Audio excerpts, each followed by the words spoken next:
লোকমান হাকিম তার সন্তানকে বললেন, ইয়া বুনাইয়া, হে আমার প্রিয় সন্তান, লা তুশরিক বিল্লাহ, আল্লাহর সাথে শিরিক করবা না। ইন্না শিরকা লাযুলমুন আযীম, শিরিক সবচাইতে বড় অপরাধ। সূরা মাইদার ৭২ নম্বর আয়াতে আল্লাহ বলেন, ওয়া মান ইউশরিক বিল্লাহ, আল্লাহর সাথে যদি কেউ শিরিক করে, ফাকাদ হাররামাল্লাহু আলাইহিল জান্নাহ, তার উপর আল্লাহ তার জান্নাত হারাম করে দেয়। বলেন নাউযুবিল্লাহ।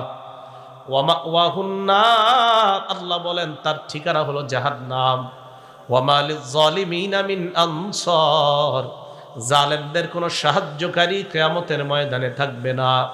তাহলে যারা শিরিক করে তারাই হলো সবচেয়ে বড় জালেম।